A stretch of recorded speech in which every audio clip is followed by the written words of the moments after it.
जय हिंद बच्चों। तो आज 18 अगस्त को एफएसटी फुल सिलेबस टेस्ट 9 वाला पेपर हुआ था, उसका डिस्कशन आपके सामने है। पेपर बहुत इजी था, बहुत ही अच्छा था। और डिस्कशन करने से पहले ये देखिए, हमारे न्यू लाइट के डायरेक्टर साहब हैं एसपी सिंह सर। अब इनका मोटो है कि पढ़ने का अधिकार सबको और डॉक्टर बनने का अधिकार भी सबको। तो इसी मिशन के अंतर्गत हम लोग वर्क कर रहे हैं और आपके टेस्ट वगैरह ये सब हो रहे हैं। तो many many thanks Singh sir. तो अब हम लोग शुरुआत करते हैं पहले क्वेश्चन की। तो ये देखिए बच्चों, पहला क्वेश्चन है, इसमें एक न्यूमेरिकल टाइप का है जिसमें बहुत सारे मैचिंग आपको करने हैं। तो जैसे magnetic flux passing through a coil of resistance, तो ये कॉयल का रेजिस्टेंस दिया हुआ है R is equal to 2 ohm, is as shown in figure. Flux ये दिया हुआ है, ये फ्लक्स का ग्राफ दिया हुआ है। This is the graph given, this is the graph. ये फाई और टी के बीच में है।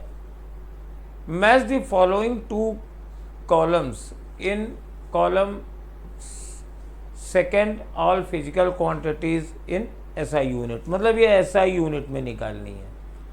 तो पहला है इंड्यूस्ड ईएमएफ प्रोड्यूस। तो इंड्यूस्ड ईएमएफ मेरे पास होता है, induced EMF is E is equal to minus N d phi by D T. तो इसमें कॉयल तो एक ही है, तो नंबर ऑफ टर्न्स 1 हो गए, और D phi by D t हम लोग इससे निकाल लेंगे, इसका स्लोप ले लेंगे। तो d phi by D t यानी इस ग्राफ का स्लोप, और दैट इज 4/2। तो 4/2 यानी ये 2 आ गया। तो इंड्यूस ईएमएफ -2 वोल्ट है। अब इसमें कहीं माइनस तो दिया नहीं है, तो प्लस वाला ले लेंगे, यानी ए मैच कर रहा है मेरा एस से, ए मैच कर रहा है एस से। अब आप देखिए, इंड्यूस्ड करंट निकालनी है। इंड्यूस्ड करंट होती है ईएमएफ, करंट होती है ईएमएफ अपॉन रेजिस्टेंस। तो इंड्यूस्ड ईएमएफ 2 है और रेजिस्टेंस भी 2 ओम है, तो करंट 1 एम्पियर की आएगी। तो बी वाला क्यू से मैच करता है। मैचिंग टाइप वाले में ऐसा होता है कि अगर आपके 2 निकाल लिए तो बाकी मैच कर जाएंगे। जैसे ए एस से मैच कर रहा है, तो थर्ड नहीं हो सकता है, सेकंड भी नहीं हो सकता है, और फोर्थ भी नहीं हो सकता है। यहाँ पहला ही हो सकता था। बहुत ही बकवास टाइप का मैचिंग टाइप है। सिर्फ मैंने एक निकाला और मुझे सही आंसर मिल गया। अब देखिए बी का क्यू आ रहा है, तो बी का क्यू आ गया है मेरे पास। देखिए बी का क्यू है, चार्ज फ्लो निकालना है, तो क्यू बराबर होता है आई इंटू टी। तो आई बराबर है 1 एम्पियर और टाइम है 2 सेकेंड। तो ये भी मेरे पास ऐसे ही हो जाएगा। तो सी एस है, हीट जनरेटेड इन 2 सेकेंड। तो हीट जनरेटेड होता है आई स्क्वायर आर इंटू टी। तो 1 का स्क्वायर 2 इंटू 2, तो ये भी P आ गया, तो ये 4 आ गया। तो इसका आंसर फर्स्ट आ गया। बहुत ही इजी टाइप का क्वेश्चन था। और कोई अगर डाउट्स हो तो आप पूछिएगा, हम लोगों से कमेंट सेक्शन में जवाब दिया जाएगा। सेकंड वाला क्वेश्चन रेडिएशन का है। 2 स्फीयर हैं, उनकी रेडियस दी हुई है, टेम्परेचर दिया हुआ है, और ratio of heat of radiation. तो हीट रेडिएशन का फॉर्मूला क्या होता है? हीट रेडिएशन का फॉर्मूला होता है Q बराबर mcVT into sigma into surface area into temperature की पावर 4 और इंटू टाइम।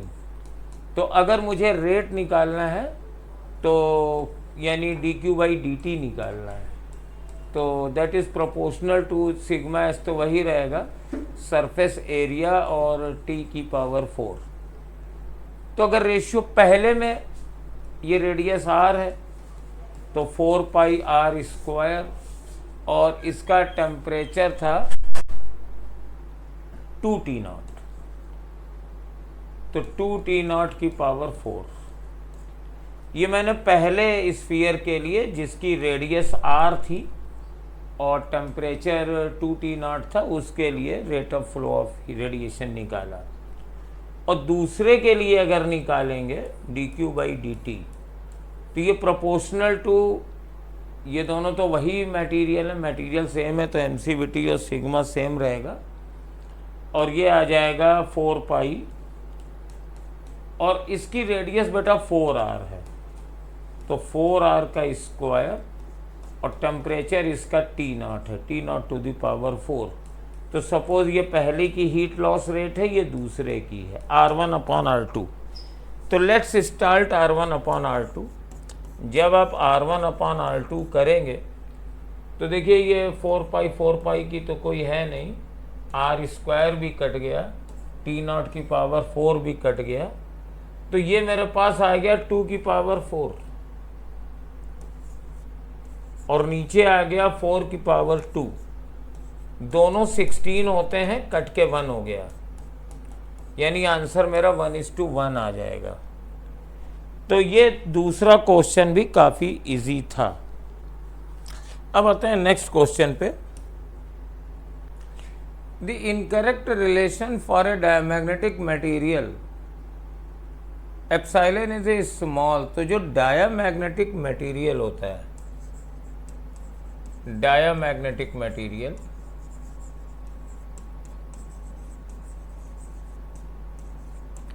बेटा इसकी ससेप्टिबिलिटी होती है -1 से 0 के बीच में,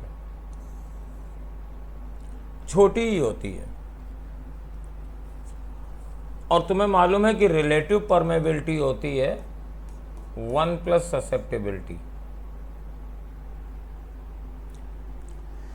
तो अगर हम, और म्यू क्या होता है, म्यू बराबर होता है relative permeability into mu not. अब इस कॉन्टेक्स्ट में अगर हम देखते हैं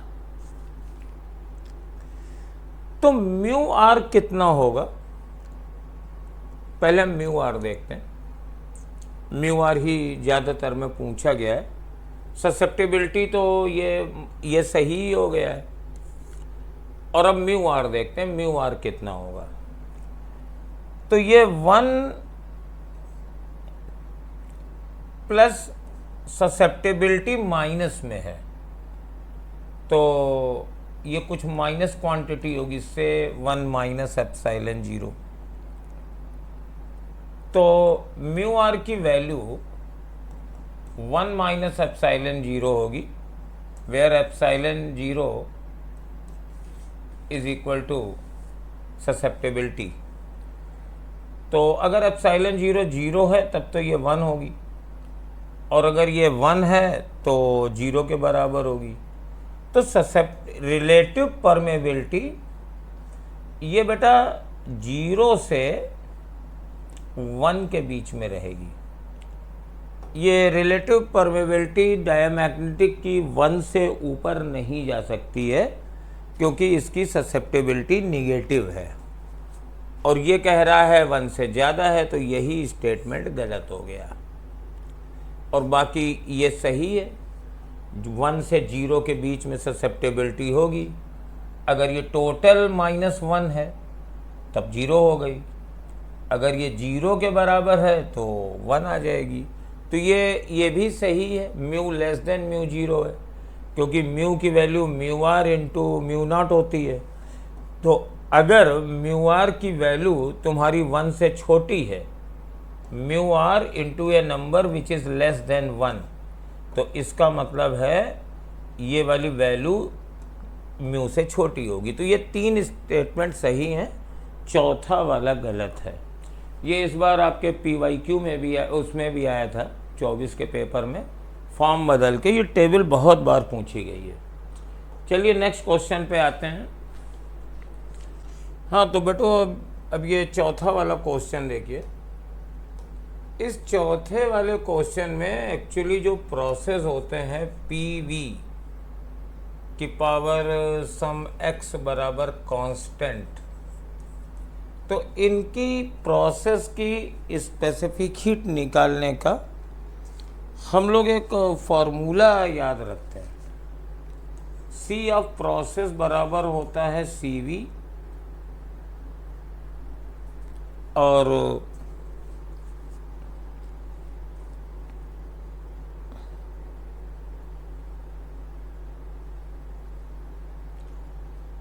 plus R upon 1 minus x. ये फॉर्मूला डेरिवेशन करते समय क्लास में पढ़ाते हैं, इसको हम यूज़ कर देते हैं। तो ये जो प्रोसेस है ये है P अपॉन V बराबर कांस्टेंट है, तो P V की पावर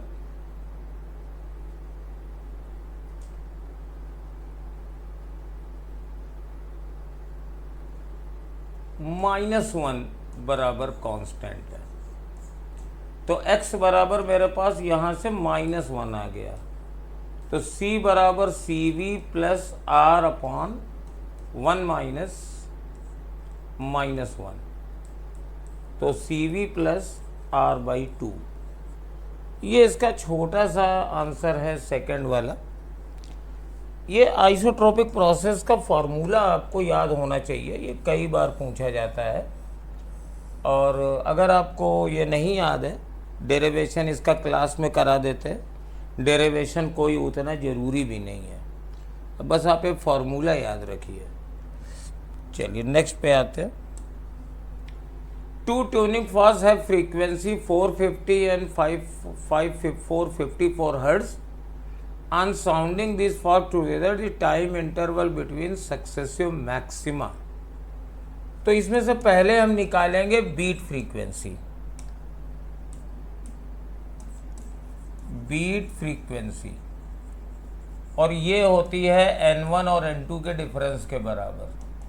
तो दिस माइनस दिस कर दीजिए, 4 आ गई। अब टाइम इंटरवल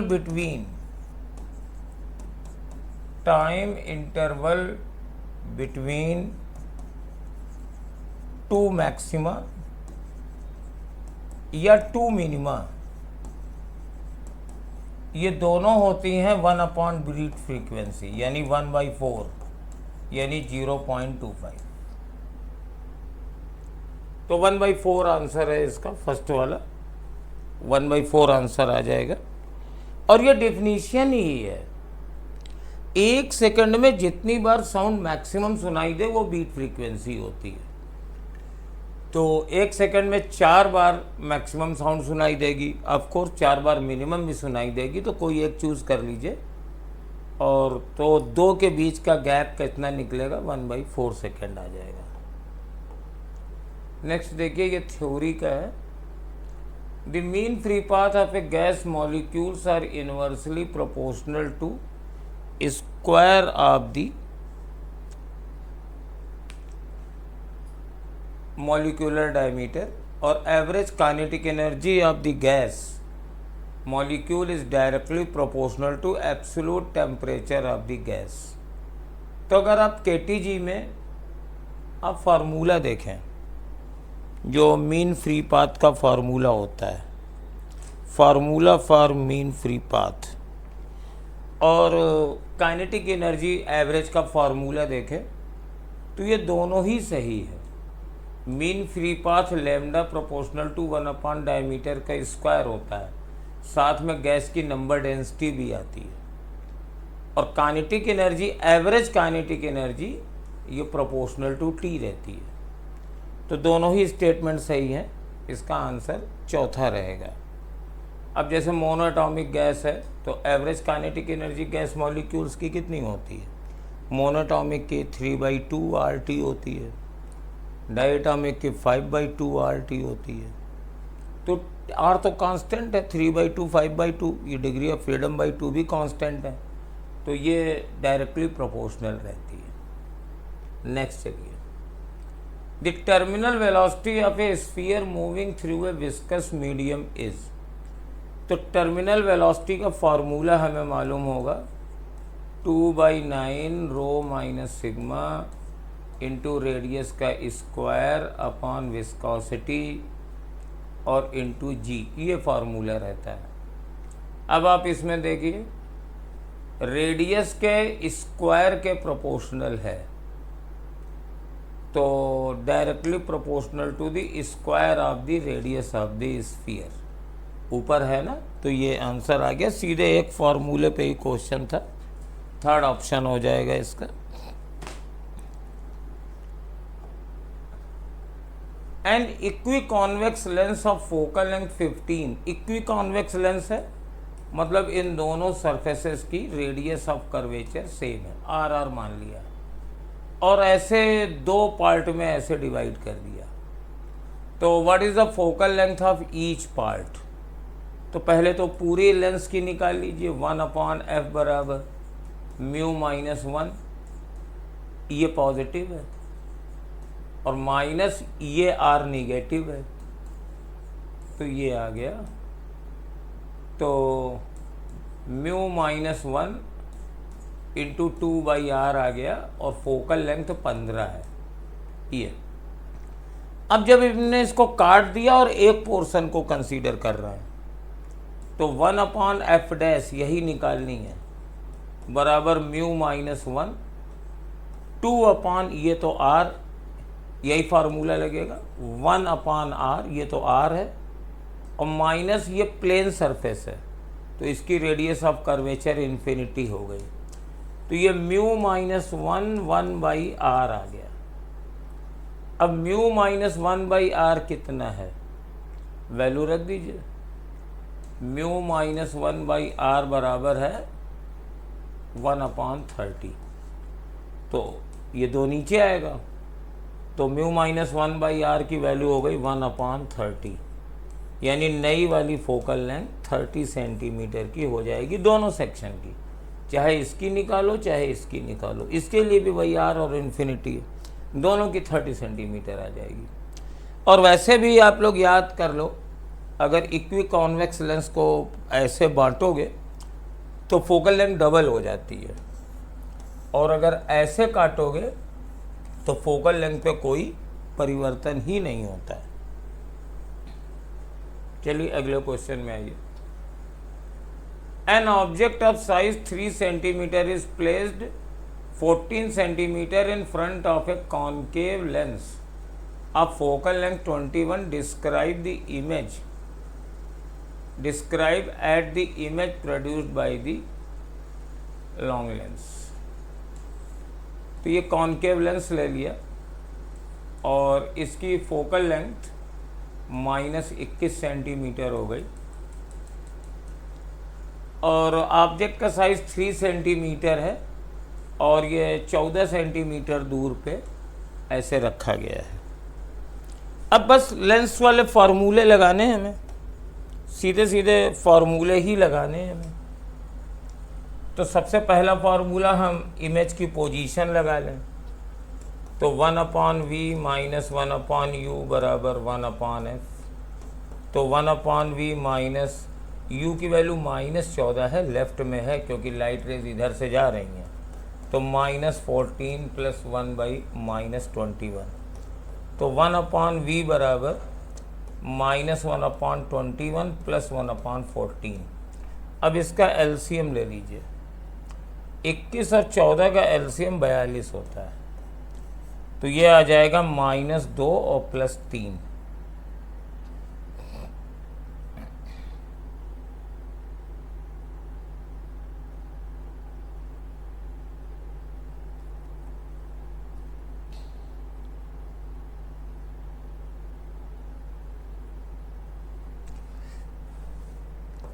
तो बराबर आ गया 1/42।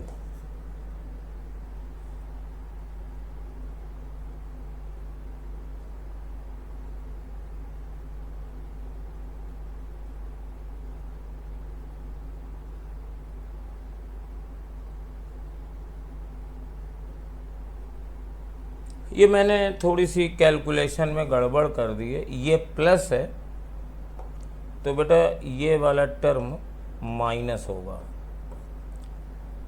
तो मेरे पास अब ये वाला टर्म भी, ये -14 रखा था तो ये प्लस होगा, तो उधर जाएगा तो ये माइनस होगा।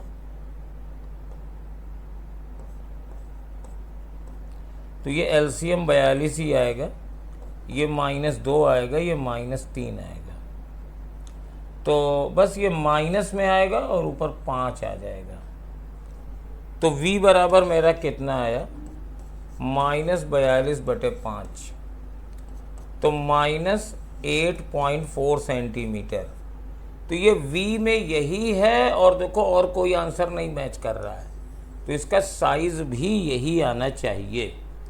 अब साइज का फॉर्मूला क्या है, image size upon object size बराबर v/u। तो मेरे पास v कितना आया है, 42 - 42/5, और u कितना था, -14। तो ये 14 से यहाँ 42 हो गया, तो i बराबर माइनस माइनस प्लस हो गया, तो 9/5, तो 1.8 सेंटीमीटर। तो ये हमारा डिस्क्रिप्शन के हिसाब से है। और डिस्क्रिप्शन ये है कि चूंकि v की वैल्यू निगेटिव आ रही है, ऑब्जेक्ट इधर बनेगा इमेज, यानी ये वर्चुअल होगी, और मैग्नीफिकेशन पॉजिटिव है यानी ये सीधी बनेगी। तो ये इसका डिस्क्रिप्शन था मेरे पास। 2 फार्मूले लगाने थे इस क्वेश्चन में बस। अब चलिए नेक्स्ट में आइए। एस्ट्रोनॉमिकल टेलीस्कोप को हम लोग मतलब generally magnification eight normal vision में देखते हैं। मतलब कि हमारे पास लास्ट इमेज इन्फिनिटी पे बन रही है, और इसमें फॉर्मूला होता है मैग्नीफिकेशन बराबर FO/FE, और टेलीस्कोप की लेंथ होती है FO+FE। एक और भी होता है, डिस्टिंक्ट विजन भी होता है बट एक कन्वेंशन है कि टेलीस्कोप इज़ देयर, और उसमें ये कुछ मेंशन नहीं किया गया कि कौन सा मैग्नीफिकेशन है, डिस्टिंक्ट विजन है या नॉर्मल विजन है। अगर कुछ होता है तो वो क्वेश्चन में मेंशन कर देते हैं, और नहीं तो हम लोग मोस्ट पॉपुलर यही एनसीईआरटी में एक केस दिया है, इसी को लेके चलते हैं। तो मैग्नीफाइंग पावर 5 है, तो 5 बराबर FO/FE, यानी FO बराबर 5FE हो गया। तो 5FE + FE, और ये लेंथ 24 सेंटीमीटर है, तो 6FE बराबर 4, तो FE बराबर 4 आ गया, और FO बराबर 5 × 4 यानी 20 आ गया। तो सिंपल कैलकुलेशन है, 4th आंसर हो जाएगा। तो ये मेरे पास 10वें का चौथा आंसर है। चलिए 11वें क्वेश्चन में आते हैं। An alpha particle of mass m and proton of mass mp accelerated through same potential difference. Ratio of the de Broglie wavelength associated with an alpha particle to that associated with proton. तो पहले तो de Broglie wavelength का मुझे formula आना चाहिए, h/2m q × v। ये charge particle को, अगर Q चार्ज को हम V वोल्टेज से एक्सेलरेट करें तो उसकी डी ब्रोगली वेवलेंथ का फॉर्मूला होता है। तो λα/λ प्रोटॉन हमको निकालना है। तो जब इन दोनों को डिवाइड करेंगे तो नीचे बेटा अंडर रूट में आएगा। देखो सेम पोटेंशियल डिफरेंस है, तो H2 और ये तो चला ही गया। नीचे mass of alpha particle, charge of alpha particle, और ऊपर आएगा mass of proton, charge of proton. अब इसको अगर सॉल्व करें तो प्रोटॉन का मास m मान लो, चार्ज E होता है, तो अल्फा पार्टिकल का मास प्रोटॉन के मास का 4 टाइम्स होता है, तो ये 4m, और चार्ज 2 टाइम्स होता है, तो E से E, m से m कट गया, तो ये आ जाएगा 1/4 √8। तो lambda alpha upon lambda proton बराबर, अब √8 को आप 2√2 भी लिख सकते हो। तो ये फोर्थ आंसर आ जाएगा। चलिए नेक्स्ट क्वेश्चन में चलते हैं। In a Young double slit experiment carried out with a light of wavelength 5000 angstrom. तो ये लैम्डा दिया हुआ है 5000 एंगस्ट्रॉम। डिस्टेंस बिटवीन स्लिट दी गई है 0.2 मिलीमीटर। ये यंग डबल स्लिट में ये स्लिट विड्थ होती है S1 और S2, ये D होती है। And the screen is at 2 metre, screen यहाँ पर है, तो ये D बराबर 2 मीटर दिया गया है। और कहते हैं पोजीशन ऑफ थर्ड मैक्सिमा। तो पोजीशन ऑफ nth मैक्सिमा, ये आपने पढ़ा होगा, ये होता है ND लैम्डा बाई D। तो ये सारी वैल्यूज़ आप रख दीजिए इसमें, और जब ये सारी वैल्यूज़ आप रख देंगे तो फर्स्ट आंसर आ जाएगा। कहिए तो मैं आपको आंसर रख के दिखाऊं।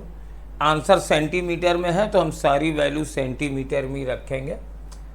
तो पोजीशन ऑफ थर्ड मैक्सिमा, तो n की जगह मैंने 3 रख दिया।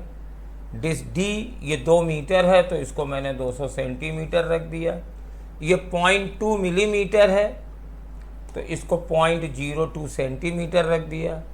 और लैम्डा 5000 एंगस्ट्रॉम है तो इसको मैंने 10⁻⁻10 से मल्टीप्लाई किया तो मीटर हुआ, और 100 से मल्टीप्लाई किया तो मेरे पास ये आ गया सेंटीमीटर में। अब आपके पास क्लियर है। 3 और ये देखो 2 है, और ये 10 स्क्वायर है, और नीचे भी 2 है, और ये 10⁻⁻2 है, और ये 5 है, ये 10⁻3 है, ये 10⁻−10 है, और ये 10⁻2 है। अब देखिए 2, 2 4, 2 6 और 6 3 9, तो 10⁻−1 बचा। ये 2 से 2 कट गया, 3 × 15 इंटू 10⁻−1 यानी 1.5 सेंटीमीटर। इस तरीके से कैलकुलेशन भी मैंने आपको करके दिखाई। आगे वाले क्वेश्चन में हम ऐसे कैलकुलेशन नहीं करेंगे, छोड़ देंगे, क्योंकि कैलकुलेशन तो सब लोग कर ही लेते हैं। What is the angular momentum of electron in Bohr's hydrogen atom whose energy is this. तो अगर बोर एटम में nth ऑर्बिट में इलेक्ट्रॉन हो तो उसका मोमेंटम होता है NH/2π। तो यानी हमको निकालनी है कि ये एनर्जी किस ऑर्बिट में होगी। अब En का फॉर्मूला क्या होता है इलेक्ट्रॉन वोल्ट में, -13.6 Z²/n², और ये वैल्यू है -0.544, तो -13.6/n²। तो n² की वैल्यू कितनी आएगी 13.6/0.544। अब या तो तुम इसको डिवाइड कर लो, या फिर याद रखो कि हाइड्रोजन एटम में पहले ऑर्बिट में 13.6 होती है, दूसरे ऑर्बिट में -3.4 होती है, तीसरे में 13.6 को 3 से डिवाइड करो तो 9 से डिवाइड होगा, तो 9 एकम 9, 1 पॉइंट और 4 बचा, 1.5 के करीब होती है। फिर चौथे ऑर्बिट में अब 16 से डिवाइड करेंगे तो ये वाली वैल्यू 0.85 के करीब होती है, और फिर करेंगे तो 0.54 आती है। तो 1 2 3 4 ये 5वें ऑर्बिट में है ये क्वेश्चन, ये वाला इलेक्ट्रॉन 5वें ऑर्बिट में है। ये याद कर लेने से ये कैलकुलेशन जल्दी हो जाता है, ये बच्चों को याद रहता है कि हाइड्रोजन एटम में पहली, दूसरी, तीसरी, चौथी, 5वीं वगैरह में इसके बाद छठी में ये करीब 0.37 के करीब आती है, तो वो जल्दी से n निकल आएगा। एनर्जी इतनी है, कई लोगों ने तो सॉल्व भी नहीं करते हैं बच्चे, इतनी एनर्जी है, यानी 5वें ऑर्बिट में। बाकी अगर आपको नहीं याद है तो फिर आपको ये डिवाइड करके स्क्वायर रूट लेना पड़ेगा, ये आपकी मजबूरी है, फिर हम इसमें आपकी हेल्प नहीं कर पाएंगे। तो ये आंसर आ जाएगा 5h/2π। ये मेरे पास फोर्थ आंसर है। अब नेक्स्ट देखिए, ए पार्टिकल ऑफ मास m, ये मास m है, इसका मोमेंटम 0 था क्योंकि ये रेस्ट में था और 2 पीस में टूटा, एक m/3 से इधर गया और एक 2m/3 से इधर गया। सपोज इसका मोमेंटम p1 है, इसका मोमेंटम p2 है, तो by conservation of momentum p1 plus p2 बराबर p, और लेकिन p तो 0 था, यानी p1 बराबर माइनस p2, यानी दोनों के मोमेंटम के मैग्नीट्यूड बराबर हैं और डायरेक्शन उनकी अपोजिट है। तो डी ब्रोगली वेवलेंथ होती है लैम्डा बराबर h/p, चूंकि मोमेंटम बराबर हैं इसलिए वेवलेंथ भी बराबर होगी। सेकंड आंसर इसका आएगा। तो this is the answer second, right. Next में चलते हैं। The electrical conductivity of a semiconductor increases when electromagnetic radiation of wavelength shorter than 2480 nanometer is incident. The band gap for the semiconductor. तो actually फंडा इसका ये है कि जब वेवलेंथ इससे छोटी के गिरेगी तो ये बैंड गैप को तोड़ देगी और इलेक्ट्रॉन और वो होल्स अलग अलग सेपरेट हो जाएंगे। तो बैंड गैप की एनर्जी होगी बस जितनी इस रेडिएशन की एनर्जी है, और ये तुम जानते हो 12400 अपॉन ये एंगस्ट्रॉम में होना चाहिए अपॉन 248, ये 248 एंगस्ट्रॉम है। हमने इसको और डिवाइड, नैनोमीटर है तो और एक मल्टीप्लाई ज़्यादा हो जाएगा। तो अब ये 2 जीरो तो कट गए, तो आंसर आ गया 1/2 यानी 0.5 इलेक्ट्रॉन वोल्ट। ये इसका बैंड गैप आ गया। फंडा यही, क्वेश्चन बड़ा सिंपल है, कंसेप्ट यही है कि कंडक्टिविटी कैसे बढ़ेगी भाई। बैंड गैप है मतलब वैलेंस बैंड और कंडक्शन बैंड के बीच का बंधन। तो जब इस पर आप इतनी फोटॉन की एनर्जी डाल दोगे तो ये एक्साइट करके उसको ऊपर पहुंचा देगा।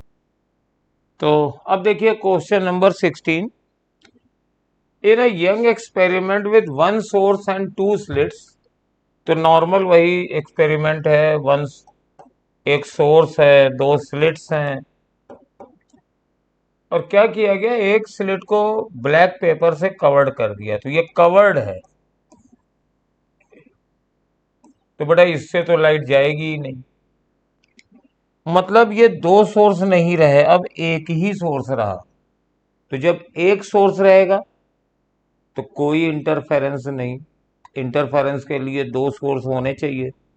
तो एक को तो आपने पेपर लगा के ब्लैक कर दिया, तो 1 सोर्स है, तो कोई इंटरफेरेंस नहीं होगा और कोई भी फ्रिंज वगैरह आपको स्क्रीन पर नहीं दिखेगी। जैसे एक बल्ब जलाते हो, यूनिफॉर्म लाइट इल्यूमिनेशन हो जाता है, वही हो जाएगा। तो एक को अगर बंद कर देंगे तो फिर इंटरफेरेंस नहीं होगा। इंटरफेरेंस के लिए कम से कम 2 स्लिट्स आपको चाहिए। फिर आइए नेक्स्ट क्वेश्चन में। Planck constant and angular momentum have same dimensions, तो दोनों की डायमेंशन निकाल सकते हो। प्लैंक कांस्टेंट होता है h, तो E बराबर h न्यू, तो h की डायमेंशन हो गई एनर्जी की dimension ml² T-2 upon new, new की डायमेंशन फ्रीक्वेंसी है T-1, तो ml²t-1। और अगर एंगुलर मोमेंटम निकालें तो कोई भी फार्मूला एंगुलर मोमेंटम का लिख दो, आई ओमेगा ले लो या जो भी ले लो, आई ओमेगा ले लो, जे बराबर आई ओमेगा। तो ये आई होता है mr², तो ml², और ओमेगा होता है t-1। तो दोनों की डायमेंशन सेम है, पहला स्टेटमेंट सही है। और linear momentum and force same dimension ये नहीं होता है, क्योंकि हमें मालूम है F बराबर होता है dp/dt। तो फोर्स की डायमेंशन मोमेंटम की डायमेंशन अपॉन टी की डायमेंशन के बराबर होती है। वैसे भी आप फोर्स जानते हो, ये ml²t-2 होता है, और मोमेंटम m इंटू वी होता है, mlt-1 होता है। फोर्स की डायमेंशन में स्क्वायर नहीं होता है, mlt-2 होता है force. Mass into acceleration, mass into lt-2, वो मैं जल्दी में स्क्वायर लिख गया था। और ये दोनों डायमेंशन सेम नहीं है, तो दूसरा वाला गलत हो गया। तो statement first is correct and statement second is incorrect, second answer आ जाएगा। आइए नेक्स्ट क्वेश्चन पे चलते हैं। हाँ तो बच्चों, ये स्क्रू गेज का क्वेश्चन है, बहुत ही सिंपल, एक्सपेरिमेंटल बेसिस पे है। 100 division on circular scale of pitch 1 mm। तो बेटा पिच दी गई है 1 mm, और number of division on circular scale है 100। तो इससे आपकी लीस्ट काउंट निकल आएगी। तो लीस्ट काउंट हो जाएगी 1/100। फॉर्मूला जानते ही हैं, पिच अपॉन n होता है लीस्ट काउंट। तो ये 0.01 mm हो गई। अब देखिए सेकेंड स्टेप में क्या है कि जब कोई ऑब्जेक्ट नहीं है, यानी दोनों स्टड को मिला दिया है, तो सर्कुलर स्केल 5 डिवीजन बिलो है, तो इसका मतलब है 0 एरर है। और 0 एरर जानते हैं कैसे निकलती है, 5 इंटू 0.01 लीस्ट काउंट, तो 0.05। अब हमें लेंथ निकालनी है, तो लेंथ कैसे निकलेगी, पहले मेन स्केल रीडिंग, तो मेन स्केल रीडिंग 4 है, यानी 4 mm, plus circular scale 60 division की रीडिंग है, तो 60 इंटू 0.01, और माइनस 0 एरर 0.05। तो इसको जब जोड़ेंगे तो 4.6 माइनस 0.05, तो 4.55 mm ये ऑब्जेक्ट की लेंथ हो जाएगी। सर्कुलर स्केल और स्क्रू एज के क्वेश्चन बड़े सिंपल होते हैं, तो इस तरीके से ये डायरेक्ट स्ट्रेट फॉरवर्ड क्वेश्चन है। The angle between vector q and the resultant of 2q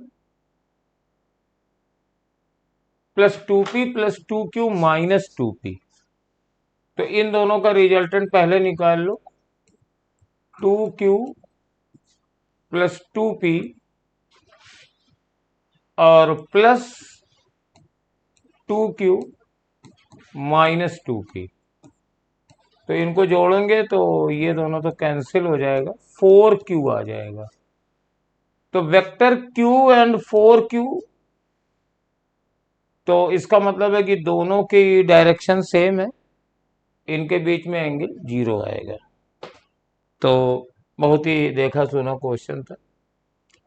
अब ये देखिए क्वेश्चन नंबर 20, कहते हैं कि डायोड रिवर्स बाइस में है, यानी अगर ये डायोड रिवर्स बाइस में है तो इस ब्रांच से करंट नहीं बहेगी, इस ब्रांच से करंट नहीं बहेगी, और रिवर्स बाइस में तब होंगे जब ये पॉजिटिव होगा, तो करंट इस तरीके से जाएगी ये। तो इक्विवेलेंट रेजिस्टेंस कितना हो गया, 3 प्लस 2 प्लस 1, 6 ओम इसका इक्विवेलेंट रेजिस्टेंस आ गया। चलिए नेक्स्ट में आइए।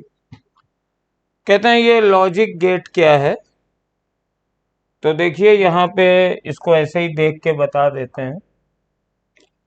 जब ए की वैल्यू 1 है और बी की वैल्यू 0 है तो आउटपुट 1 आ रहा है। यहां से देख ले रहे हैं, ये इनपुट है, ए 1 है, बी 0 है, तो ये 1 आ रहा है। और इसमें देखो ए 0 है, बी 1 है,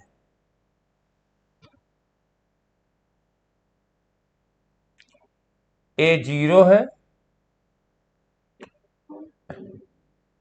और बी भी 0 है, तो आउटपुट 1 आ रहा है। अब ये 1 0 पे 1 है, तो ये कौन सा गेट बना भाई? आप देख लो, इसमें 0 0 पे 1 आ रहा है, तो 0 0 पे 1 या तो नॉर पे आ सकता है या नैंड पे आ सकता है। 0 0 पे 1 आ रहा है, तो ये या तो नॉर होगा या नैंड होगा।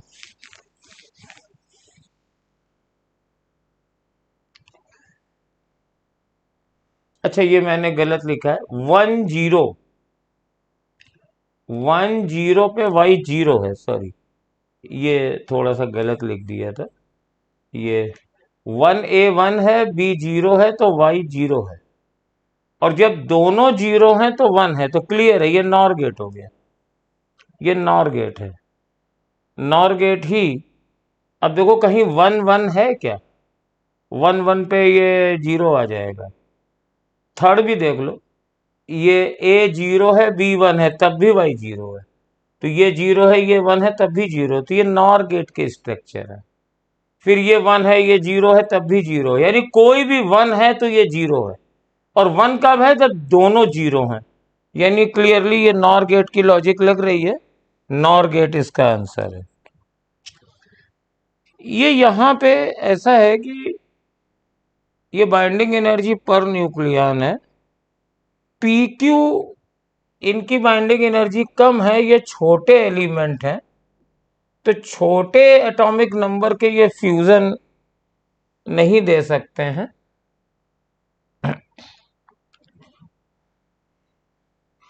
तो पीक्यू में प्रोड्यूस फ्यूजन, ये दोनों जुड़ सकते हैं, तो ये सही हो गया। और पीक्यू में प्रोड्यूस फिशन, तो ये फिशन नहीं देंगे, फिशन ये दोनों दे सकते हैं। एक साथ मिलके फिशन नहीं देंगे, ये अलग फिशन देगा, ये अलग फिशन देगा, तो ये दोनों स्टेटमेंट सही हैं, तो ये चौथा वाला सही हो जाएगा इसका। बस यहाँ A करेस्पॉन्ड टू 1 है और C करेस्पॉन्ड टू 3 है। An electron of stationary hydrogen atom passes from the 5th energy level to the ground level. Velocity that the atom required as a result of photon emission will be. तो हमारे पास जो value निकलेगी या energy निकलेगी, E बराबर, पहले energy लिख लीजिए, E बराबर -RHC Z square upon N square होता है, और वो n बराबर 5 से n बराबर 1 तक जा रहा है, ग्राउंड लेवल का मतलब 1। तो एनर्जी कितनी निकलेगी? एनर्जी निकलेगी हमारे पास, पहले कितनी एनर्जी थी और बाद में कितनी एनर्जी थी, निकाल लो। तो पहले थी -RH, जेड तो 1 हो गया हाइड्रोजन एटम के लिए, 5 का स्क्वायर यानी 25, और माइनस, फिर -RH अपॉन 1, तो एनर्जी आ गया RH -RH अपॉन 25, तो ये बन गया 25 और इंटू 24 RH आ गया। ये एनर्जी है। अब जब ये एटम जाएगा तो जैसे ये इलेक्ट्रॉन कूदा तो अब यहां से फोटॉन निकल जाएगा, उस फोटॉन की एनर्जी ये होगी। तो इसका मोमेंटम कंजर्व कर देते हैं। तो अगर मोमेंटम कंजर्व करेंगे तो जितनी इस फोटॉन का मोमेंटम होगा उतना ही एटम का मोमेंटम होगा। पहले एटम का मोमेंटम 0 था, फिर फोटॉन निकला तो फोटॉन का मोमेंटम हुआ h अपॉन लैम्डा, और प्लस इसकी वेलोसिटी हुई एटम की m इंटू वी। तो m इंटू वी बराबर हमारे पास आ गया, माइनस साइन छोड़ देते हैं, h अपॉन लैम्डा।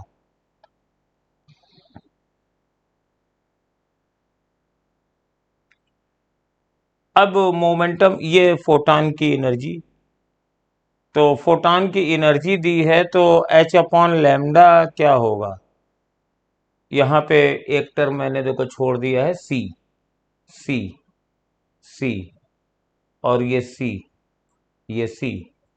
तो मोमेंटम होता है फोटॉन का मोमेंटम, अगर हम c से ऊपर नीचे मल्टीप्लाई कर दें तो ये मोमेंटम है, तो इसको c से मल्टीप्लाई कर दें और नीचे भी डिवाइड कर दें तो H C by lambda E upon C होता है, और एनर्जी इतनी है 24 R H C upon 25 upon C, C से सी काट दीजिए, 24 R H upon 25, 24 R H upon 25, और साथ में अब ये तो मोमेंटम, आप मास वेलोसिटी निकालनी है, तो 24 आर एच अपॉन 25 एम, तो 24 upon 25 H R by M, third इसका आंसर आ जाएगा। चलिए नेक्स्ट क्वेश्चन पे आइए। ये दो आर्गन पाइप हैं, सेम लेंथ है, इन दोनों की लेंथ सेम है, इन दोनों की लेंथ सेम मान लीजिए, लेकिन ये बेटा मेरे पास क्लोज आर्गन पाइप है। ये देखो, ये सेकंड, ये फर्स्ट ओवरटोन में है, और ये किस ओवरटोन में है, ये सेकंड ओवरटोन में। तो इनकी फ्रीक्वेंसी का रेशियो क्या होगा, तो फंडामेंटल टोन की फ्रीक्वेंसी होती है क्लोज आर्गन पाइप के लिए 135, तो ये 3 है तो ये 5 है, ये आंसर हो जाएगा, बिना किसी कैलकुलेशन के आ जाएगा, फिगर देख के पहचान सकते हो। फंडामेंटल टोन कैसी होगी, देखो क्लोज पाइप की फंडामेंटल टोन ऐसी होगी, ये फर्स्ट ओवरटोन है, ये सेकंड ओवरटोन है, हर ओवरटोन के साथ एक लूप बढ़ता जाता है, इसमें नहीं था कोई लूप, इसमें एक है, इसमें दो है। फ्रीक्वेंसी का रेशियो क्लोज है तो 135, तो ये रेशियो हो जाएगा 3:5। अब ये 25th क्वेश्चन है, ये थोड़ा सा कैलकुलेटिव है। कहते हैं कि एक 4 charges equal to minus Q और 4 कॉर्नर ऑफ ए स्क्वायर रखे हुए हैं, तो ये मैंने स्क्वायर ले लिया और इसके ऊपर मैंने 4 चार्जेस रख दिए कॉर्नर पे, minus Q, minus Q, minus Q, और ये भी minus Q, and A charge Q is placed at the centre. तो एक चार्ज क्यू यहां पे सेंटर पे प्लेस कर दिया गया, और system is in equilibrium. System in equilibrium मतलब है every charge is in balanced, her charge पे नेट फोर्स 0 होना चाहिए। तो यहां जो हमारे पास चार्ज कुछ भी रख दो, अगर पॉजिटिव लोगे, निगेटिव लोगे, तो देखो ये सारे चार्जेस सेम साइन के हैं, मैग्नीट्यूड सेम है, डिस्टेंस भी सेम है, तो इसका फोर्स इसको बैलेंस कर देगा, इसको फोर्स इसको बैलेंस कर देगा। लेकिन मेरे पास सिस्टम है इक्विलिब्रियम में, इसके इक्विलिब्रियम से कुछ नहीं होगा, इसका इक्विलिब्रियम देखो, अब इसका इक्विलिब्रियम अगर आप देखोगे तो इस पे कुल मिला के चार फोर्सेस लग रहे हैं। माइनस क्यू चार्ज इसको रिपेल करेगा, ये वाला चार्ज भी इसको रिपेल करेगा, ये वाला चार्ज भी इसको रिपेल करेगा। तीन ये फोर्सेस पहले से लग रहे हैं और सबकी वैल्यू आप निकाल सकते हो। ये वाला फोर्स जो है के क्यू स्क्वायर अपॉन ए स्क्वायर होगा, ये भी के क्यू स्क्वायर अपॉन ए स्क्वायर होगा कूलाम्स लॉ से, और ये के क्यू स्क्वायर अपॉन ये अंडर रूट 2a होती है, ए रूट 2a डायगनल है तो 2a स्क्वायर।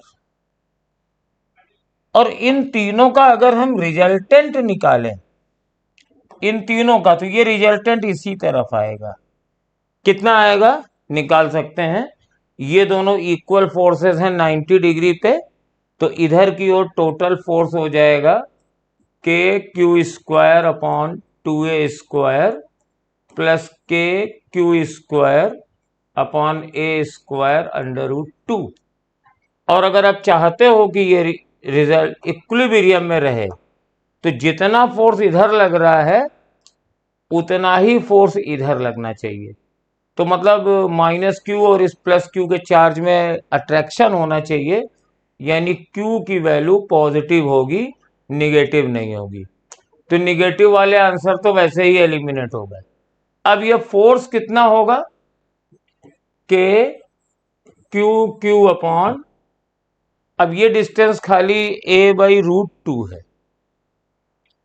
तो a स्क्वायर बाई 2 ये आ गया। अब इसको आप क्या करिए, काटना पीटना शुरू करिए। तो के ए स्क्वायर काट दीजिए, के ए स्क्वायर काट दीजिए दोनों तरफ से, ये कट गया। और क्यू क्यू और एक क्यू काट दीजिए, और ये 2 ऊपर जाएगा और यहां से ये नीचे आ जाएगा। तो Q बराबर Q अपॉन 4 और प्लस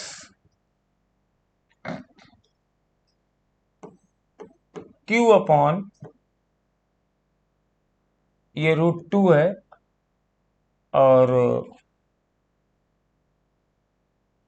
नीचे 2 आएगा। अब इसमें से आप कुछ कॉमन ले लीजिए, Q बाई 4 कॉमन ले लीजिए, तो 1 प्लस Q तो चला गया, अब 4 नीचे था तो ऊपर जाएगा, तो 4 इंटू रूट 2 अपॉन 2, तो ये 2 से 2 कट गया, आंसर आ गया Q बाई 4 1 प्लस 2 रूट 2। तो ये मैंने आपको कैलकुलेशन भी कर दी है, सेकेंड ऑप्शन है।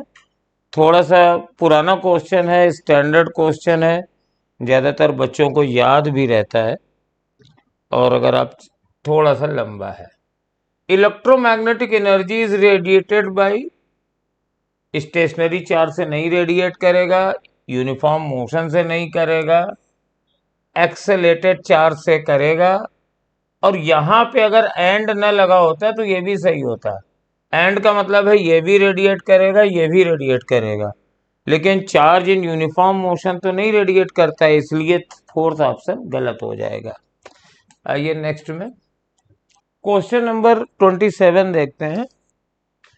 1 मीटर की लंबी रस्सी से एक स्टोन 900 ग्राम का है और इसको ऐसे वर्टिकल सर्किल में घुमाया जा रहा है।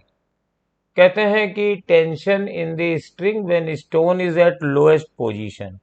तो ये मेरे पास लोएस्ट पोजीशन है, इसमें mg नीचे लगेगा, टेंशन ऊपर लगेगा, वेलोसिटी इस तरफ है, तो न्यूटन्स लॉ लगाने से T माइनस mg बराबर mv स्क्वायर अपॉन r।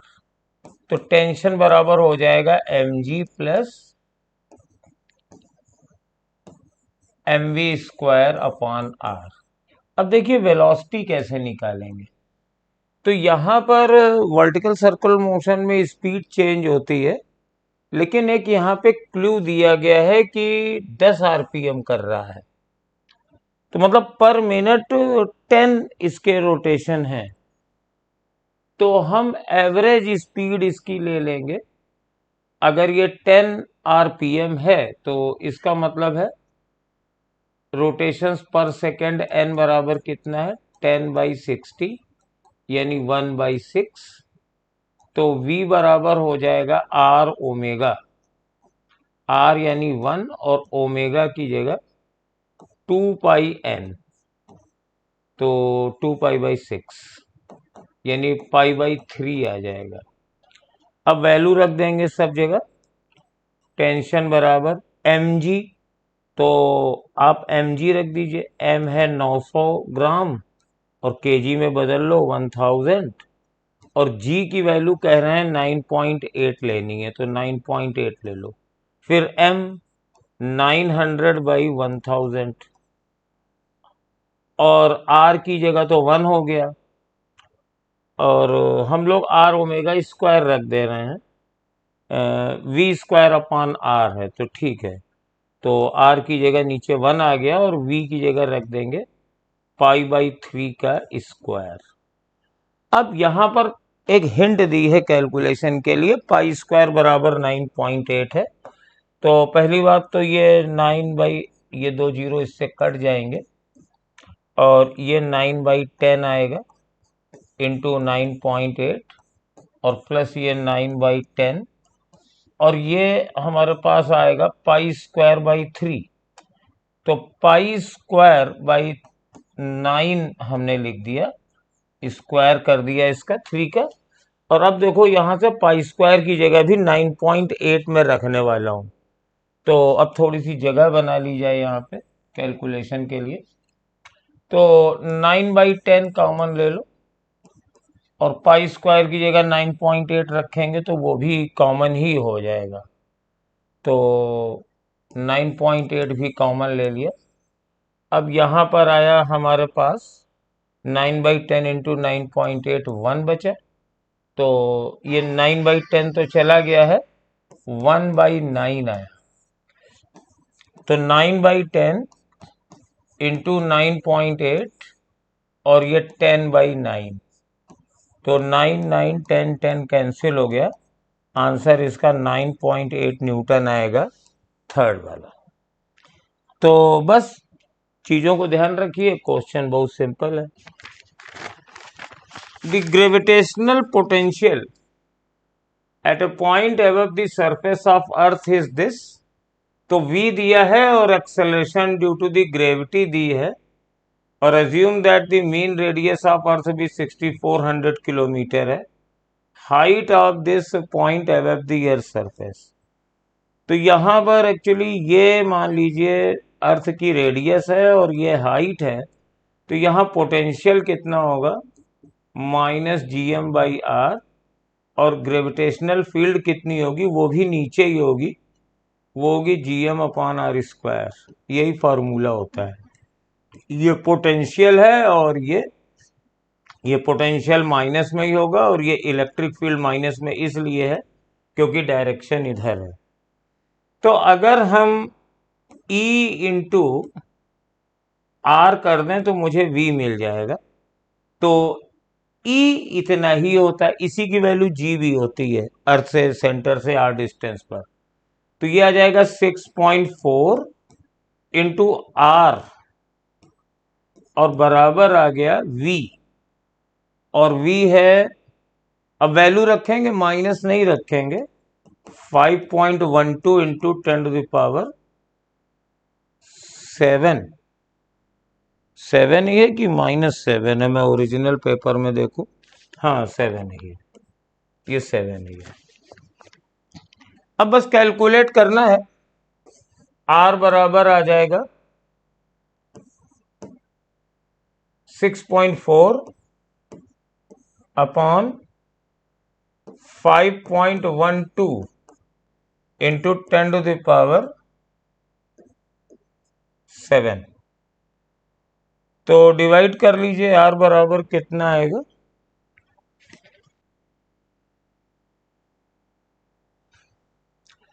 ये हटाइए इसको, 64/512 इंटू 10⁻⁻7 मीटर।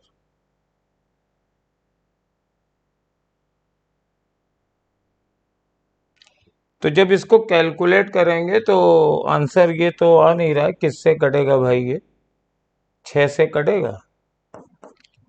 6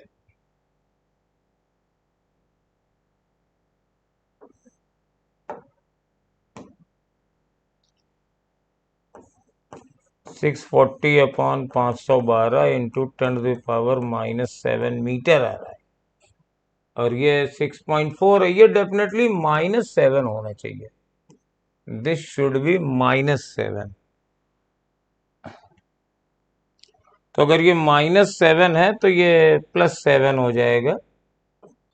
तो क्वेश्चन नंबर 29 देखते हैं। Which of the following curves represent electrostatic field lines correctly? तो ये तो गलत है, फील्ड लाइंस कभी काट नहीं सकती हैं। ये भी गलत है क्योंकि कंडक्टर से परपेंडिकुलर जाती हैं। हाँ, ये वाला सही है, तो इसका आंसर थर्ड हो जाएगा। ये सारी चीज को फॉलो कर रहा है।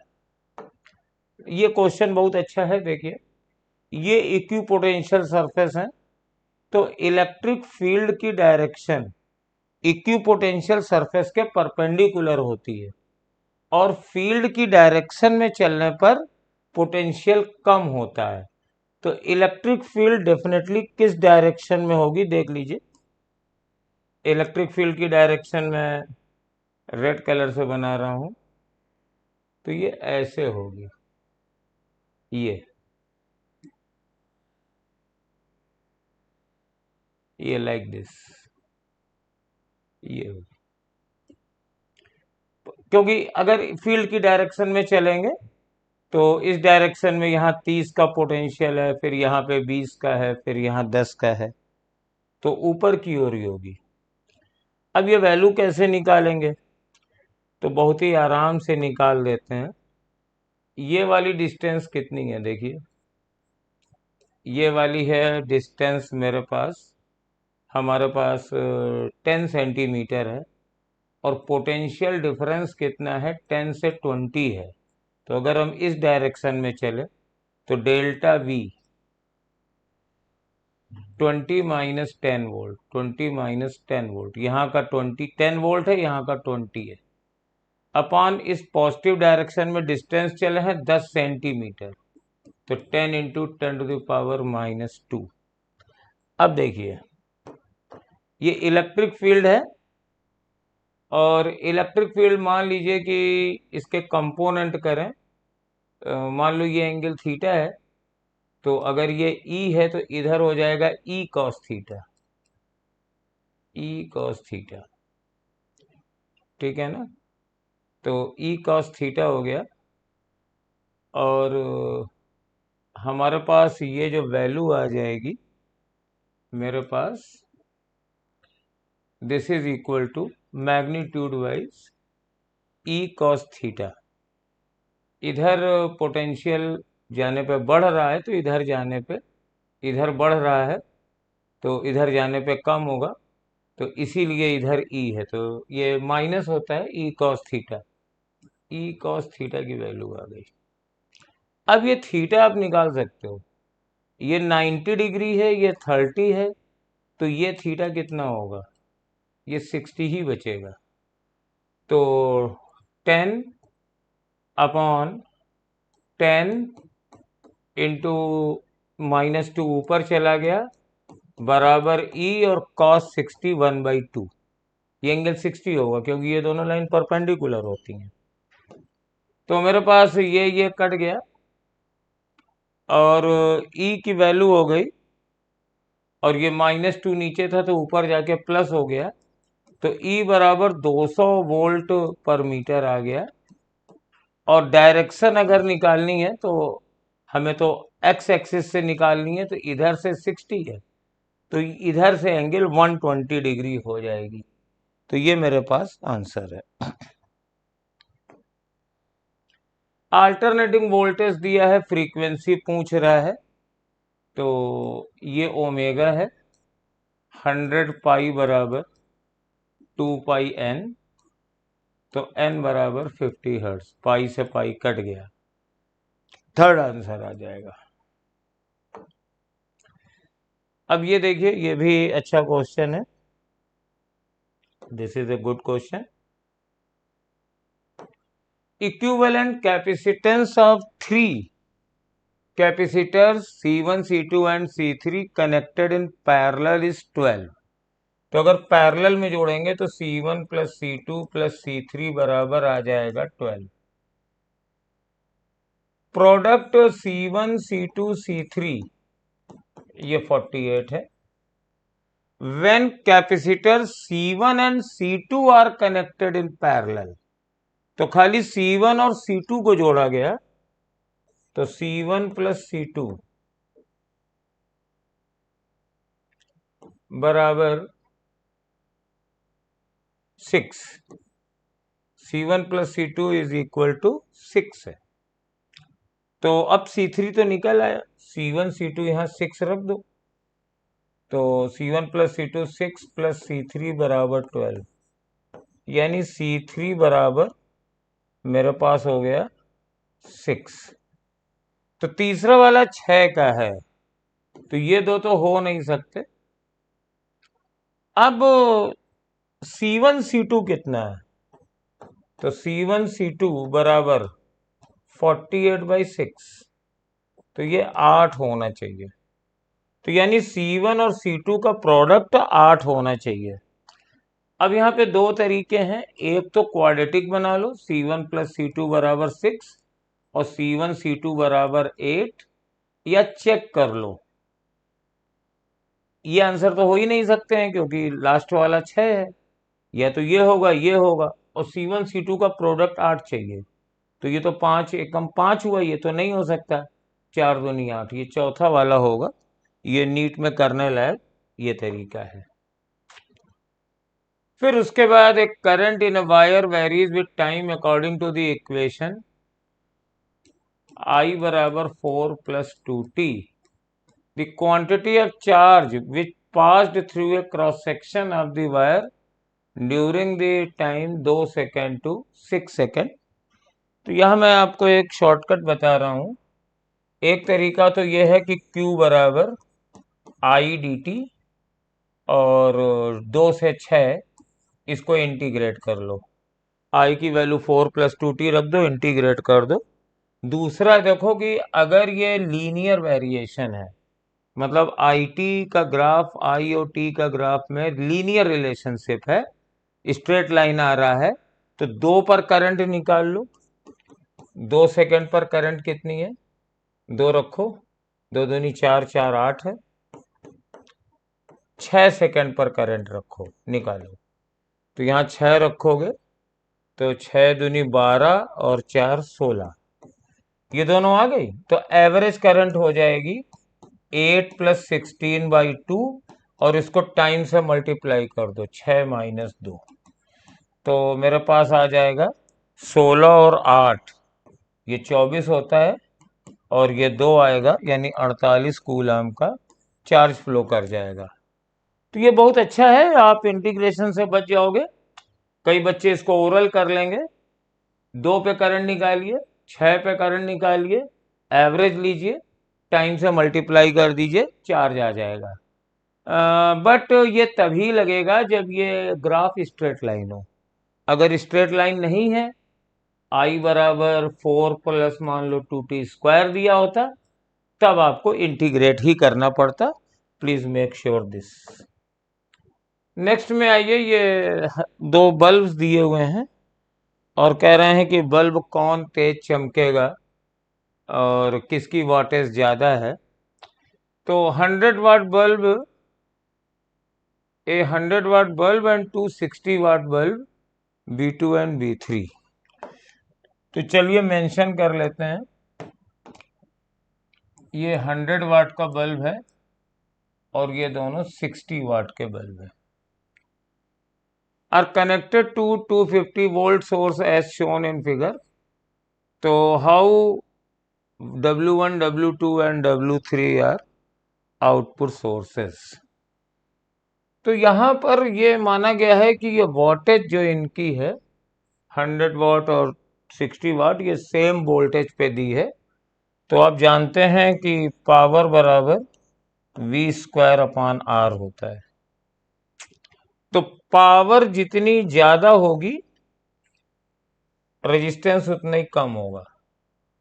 तो अगर हम रेजिस्टेंस देखेंगे तो इसका रेजिस्टेंस R1 है, इसका रेजिस्टेंस R2 है और इसका रेजिस्टेंस भी R2 ही होगा, क्योंकि इन दोनों की वाटेज सेम है, इन दोनों का रेजिस्टेंस सेम है।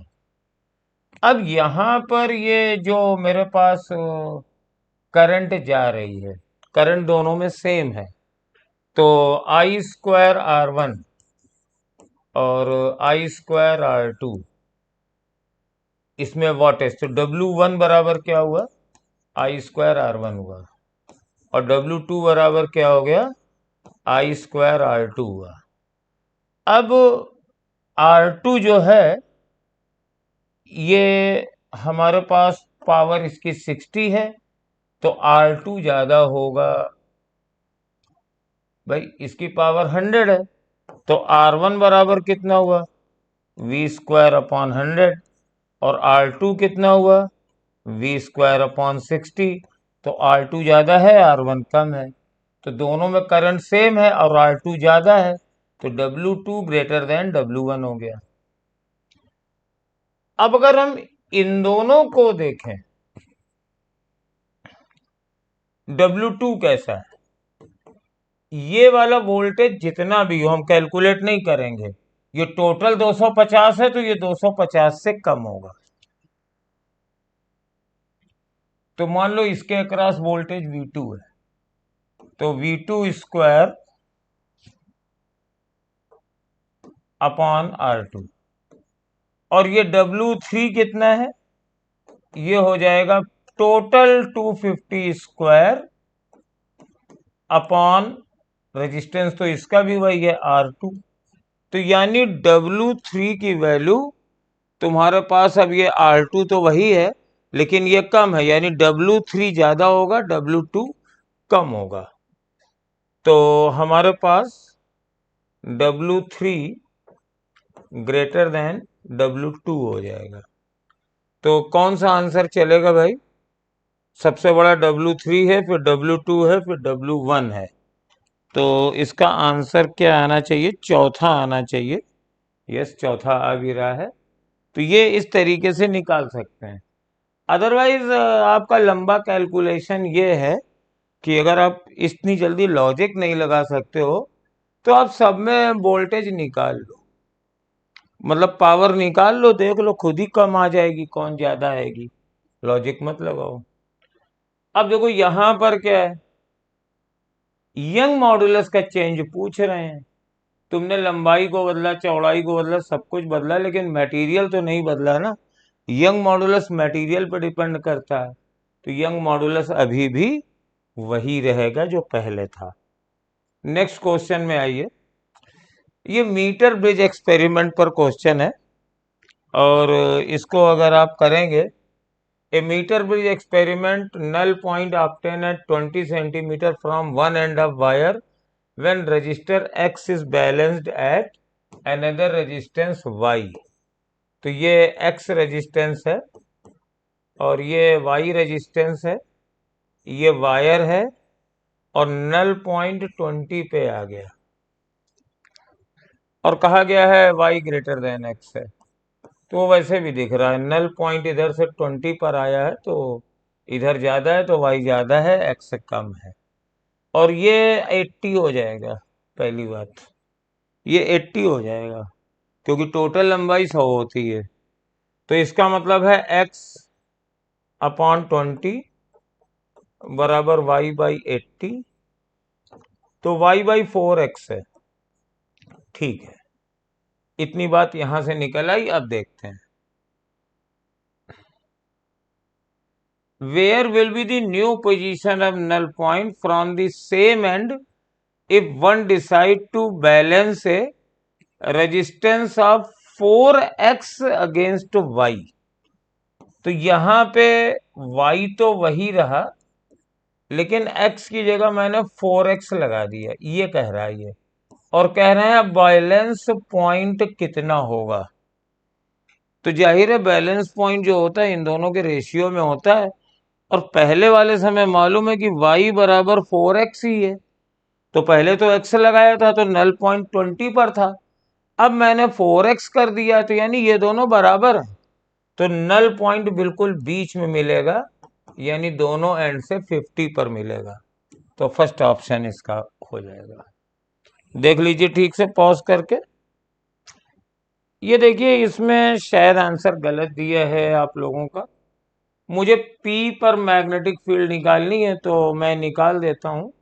दोनों की वजह से फील्ड यहां पर अंदर की ओर होगी, ऐसे अंदर की ओर होगी, और जब ये अंदर की ओर होगी तो पहले 5 की वजह से निकाल लीजिए। फॉर्मूला आपको मालूम होगा, म्यू नॉट अपॉन 4 पाई 2i अपॉन r, और यह है 7.5, और उसकी वजह से कितनी हो जाएगी, म्यू नॉट अपॉन 4 पाई 2 इंटू 2.5 अपॉन r, यहां से डिस्टेंस खाली 2.5। अब इसको हमें कैलकुलेट करना है, तो सबसे पहला काम ये करेंगे कि इसको काटेंगे। पहले mu naught upon 4 pi common ले लेंगे। अब देखिए ये क्या बचा, 10/7.5, और ये क्या बचा, 5/2.5।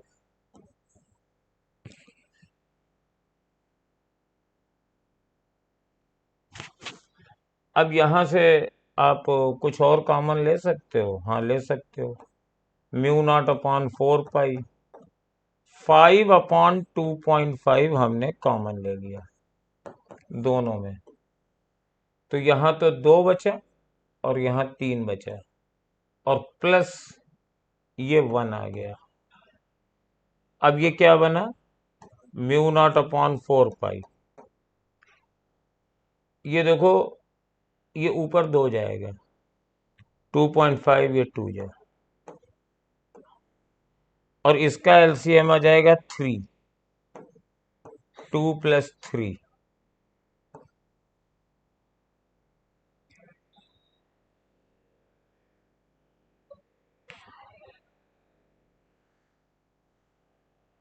तो इसको काट दीजिए ये 2 से, तो 5 म्यू नॉट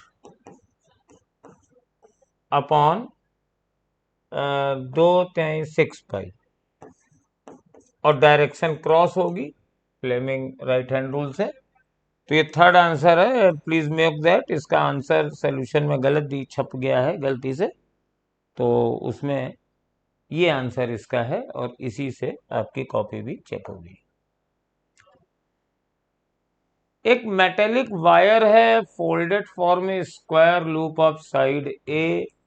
तो चलो मैंने एक मेटेलिक वायर को ए साइड के स्क्वायर में तोड़ दिया, इसमें करंट आई जा रही है, is kept perpendicular to a uniform field, यानी मैग्नेटिक फील्ड किसी भी डायरेक्शन में ऐसे परपेंडिकुलर है। If the shape of the loop is change from square to a circle, अब इसके मैग्नेटिक फील्ड तो वही रही हमारे पास, लेकिन हमने इसको क्या किया, एक सर्किल में बदल दिया, और सर्किल की रेडियस आर रही और लेंथ नहीं चेंज करी। तो इस वायर की लेंथ कितनी थी, पहले 4a थी, बाद में 2πr थी, और ये दोनों बराबर होंगी क्योंकि लेंथ वही है, और करंट भी नहीं बदली है, करंट भी नहीं बदली है। The amount of work done in doing so, अब इसको करने में वर्क डन मुझे निकालना है, तो ये वर्क डन कैसे निकलेगा, वर्क डन ऐसे निकलेगा, कुछ इसकी पोटेंशियल एनर्जी होगी U1 और इसकी हो जाएगी U2, तो what is change in potential energy, that is U2 - U1। अब U2 कैसे निकलेगा, इसका मैग्नेटिक मोमेंट, तो M2B, और साथ में जो भी आप डायरेक्शन लेना चाहो प्लस या माइनस, और माइनस M1B, तो B तो कॉमन ले लो, मैं मैग्नीट्यूड वाइज बात कर रहा हूं। M2 माइनस M1 कितना हुआ, ये होता है NIA, तो N तो एक ही है, I भी एक है, तो एरिया कितना था, पहले कितना एरिया था, पहले बाद में एरिया था पाई आर स्क्वायर, पहले एरिया था ए स्क्वायर। अब बस इसमें हमें आंसर में ए दिया है, आर नहीं दिया है, तो हम आर की वैल्यू निकाल लेंगे। आर बराबर हो जाएगा 2a/पाई, ये 2a/पाई, और आर की वैल्यू रख देंगे, तो IB पाई 4a² पाई² माइनस a²। तो देखो IBA² कॉमन आ गया और ब्रैकेट में आ गया 4/पाई-1। अब ये बताओ कि कौन सा वर्गडन लें, ये वाला लें कि ये वाला लें, ये जरा सोचिए, विचार करिए कौन सा लेंगे। तो ये चेंज इन पोटेंशियल एनर्जी है, और जो वर्क होता है वो हमारे पास चेंज इन पोटेंशियल एनर्जी के बराबर आता है, और जब इसको हम बराबर करेंगे तो 4/पाई-1/4पाई, तो ये कौन सा वर्गडन देखना है, ये इसमें देखना पड़ेगा। कोई ओरिजिनल क्वेश्चन में क्या दिया हुआ है, amount of work done is doing so. तो अब यहाँ पे जरा देखिए, करंट ऐसे जा रही है, और जब करंट ऐसे जाएगी तो हमारे पास मैग्नेटिक मोमेंट भी अंदर की ओर होगा, तो पोटेंशियल एनर्जी होता है -m.b, -m.b। तो m और b दोनों ही सेम डायरेक्शन में है, तो ये वाली पोटेंशियल एनर्जी अब मैं साइन के साथ देता हूं, और यहाँ पे ये जो M2B वाला टर्म है ये निगेटिव हो जाएगा, ये भी निगेटिव हो जाएगा, क्योंकि मैग्नेटिक मोमेंट m.b का प्रोडक्ट पॉजिटिव है और पोटेंशियल एनर्जी होती है -m.b। तो हमारे पास जब इसको निकालेंगे तो ये वाला टर्म निगेटिव रहेगा, ये वाला टर्म भी निगेटिव रहेगा, तो पॉजिटिव हो जाएगा, तो ये माइनस हो जाएगा, ये प्लस हो जाएगा, ये प्लस हो जाएगा, ये माइनस हो जाएगा, ये प्लस हो जाएगा, ये माइनस हो जाएगा। तो इस हिसाब से फोर्थ वाला आंसर सही हो गया। अब यहां पर दो चीजें हैं, ये जो वर्गडन हुआ है मैग्नेटिक फील्ड के फोर्स के अगेंस्ट हुआ है, और चूंकि हमसे ये पूछा गया है कि वर्गडन इन डूइंग सो, मतलब एक्सटर्नल एजेंट का वर्क निकाल रहे हैं, तो U2-1 ये फोर्थ आंसर है। और अगर तुमसे कह दिया जाए what is the work done by magnetic field, इसमें तब ये वाला आंसर आ जाएगा, क्योंकि फोर्स का वर्गडन इसके निगेटिव होता है। चलिए ये आइए, और ये बहुत ही सिंपल सा साधारण क्वेश्चन है।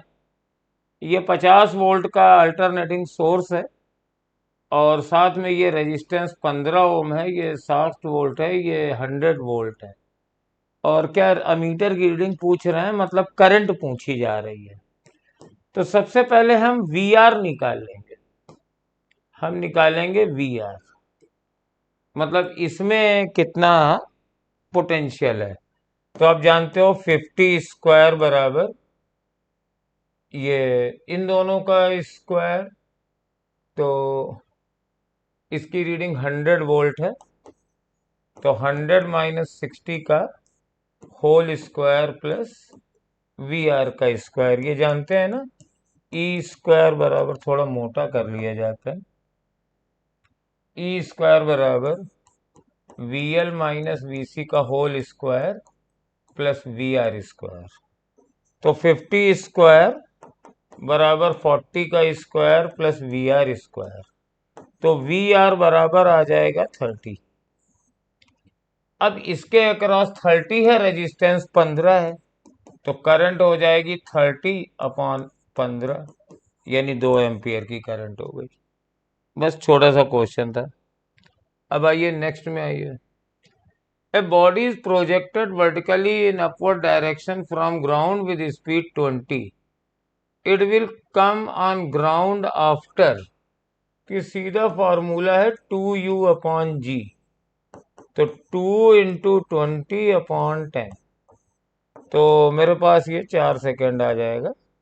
और इससे सिंपल क्वेश्चन नहीं पूछा जा सकता था, और ये नीट के पेपर को देखते समय ये सब कराया गया है जैसे पेपर आ रहे हैं। अब फिर ये 41 है। A body start from rest with acceleration a1। चलिए, एक बॉडी है और u1 बराबर 0 है, एक्सेलरेशन a1 है। 2 सेकंड के बाद दूसरी बॉडी b रेस्ट से u2 से a2 से चलती है, तो यहीं से u2 बराबर भी 0 है, ये a2 से चलती है, लेकिन ये चली थी t1 बराबर 0 सेकंड पे, और ये चली थी 2 सेकंड के बाद, यानी ये 2 सेकंड से चलना शुरू करती है। If they travel equal distances in the 5th second after the start of A, तो after the start of A, तो ये पहला सेकंड 0 से ले रहे हैं, दूसरा सेकंड, तीसरा सेकंड, चौथा सेकंड, ये 5वां सेकंड, और तो ये बॉडी कितना चलेगी आपको मालूम है, निकाल सकते हो। फर्स्ट बॉडी अपने 5th सेकंड में चलेगी 0 प्लस a1/2, 2 × 5 - 1, तो ये आ जाएगा 9a1/2। अब इसी सेकंड में दूसरी बॉडी कितना चलेगी, अब ध्यान रखना, दूसरी बॉडी 2 सेकंड के बाद चलना शुरू हुई है, तो दूसरी बॉडी के लिए दूसरी बॉडी यहां से चलना शुरू हुई है, तो उसका ये पहला सेकंड है, ये दूसरा सेकंड है, ये तीसरा सेकंड है, तो दूसरी बॉडी के लिए 3rd सेकंड है, तो 0 प्लस a2/2, 2 × 3 - 1, तो ये 5a2/2 आ गया। अब वो कह रहा है कि ये दोनों डिस्टेंसेस बराबर हैं, तो यानी 9a1/2 बराबर 5a2/2, ये कैंसिल हो गया, a1/a2 बराबर 5:9। ये पहला वाला आंसर है इसका, a1 बराबर a2 बराबर 5:9। ये बंदर वाला क्वेश्चन है। बुलेट हॉरिजॉन्टली चल रही है, स्पीड 500 मीटर पर सेकंड है, और टारगेट 50 मीटर अवे है, और यहां यह एम किया गया था, तो कहते हैं इस टारगेट को हिट करना है। तो अगर ये बुलेट कैसे जाएगी, हॉरिजॉन्टल प्रोजेक्टाइल के फॉर्म में जाएगी, लाइक दिस, तो ये कुछ गिर जाएगी, तो कितना गिर जाएगी ये हम निकाल लेते हैं। तो बहुत सिंपल सी फॉर्मूला है हॉरिजॉन्टल प्रोजेक्टाइल का, r बराबर u√2h/g। तो r है 50, टारगेट 50 मीटर की डिस्टेंस पर है, u है 500, और √2h/g, तो √2h/g कितना आ गया, ये बेटा 1/10 आ गया, 50/500, तो स्क्वायर कर दो, 2h/10 बराबर 1/100, तो h बराबर 10/100 अपॉन 2, ये मीटर में है तो सेंटीमीटर में बदल लो, इतने सेंटीमीटर, ये कट गया 5 सेंटीमीटर। तो अगर यहाँ पे टारगेट को आप टारगेट करके ऐसे फेंकोगे तो ये 5 सेंटीमीटर बाद जाके गिरेगी। तो आप क्या करो, इसको 5 सेंटीमीटर ऊपर से फेंको, तब ये टारगेट को हिट कर देगी। तो वही हम कह रहे हैं, यही पूछा गया है, 5 सेंटीमीटर अबव द टारगेट इसको फेंकना चाहिए। ये देखिए, ये भी बहुत पुराना क्वेश्चन है, T1 और T2 का रिलेशन पूछा है। तो यहाँ पे तीनों कॉमन एक्सेलरेशन ए से जाएंगे, ऐसे खींचोगे तो तीनों का एक्सेलरेशन सेम होगा। तो अगर मैं T2 को देखूंगा, ये T2 है, तो T2 बराबर 3a हो जाएगा। और अगर इस पूरे को देखूंगा, इन दोनों को T1 खींच रहा है, T1 बराबर 5a हो जाएगा। तो दोनों को डिवाइड कर दो, T2 अपॉन T1 बराबर 3/5, तो 3T1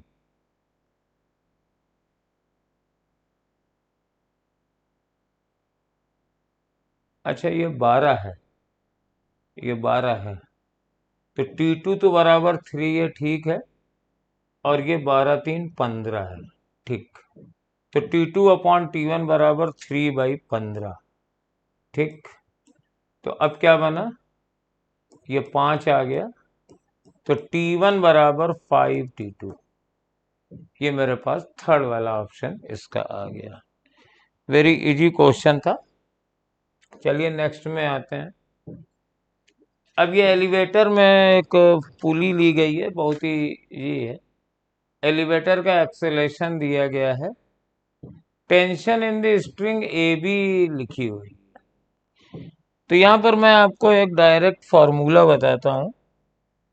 आपका अगर मान लीजिए ये दोनों पुली थी और ये मासेस 2 और 3 था, तो ये फॉर्मूले आपको क्लास में बताए जाते होंगे। अगर ये पुली फिक्स है तो ये वाला टेंशन हो जाएगा 2m1m2 upon m1 plus m2 into जी, और ये वाला टेंशन 40 हो जाएगा अगर ये पुली मासलेस है। तो पुली और स्ट्रिंग तो लाइट है तो ये मासलेस है, तो अगर ये टी है तो ये 2t हो जाएगा, सॉरी टी नीचे ये 2t ऊपर। तो ऊपर वाला टेंशन कितना हो जाएगा 4, इसको 2 से मल्टीप्लाई कर दिया, m1 m2, तो 2×6 अपॉन 2 + 3 यानी 5 इंटू जी। ये यहां का टेंशन तब है जब ये पुली मूव नहीं कर रही थी, लिफ्ट में नहीं थी। और अगर ये मूव कर रही है तो एक थोड़ा सा मॉडिफिकेशन बता दें, G+A कर देना है।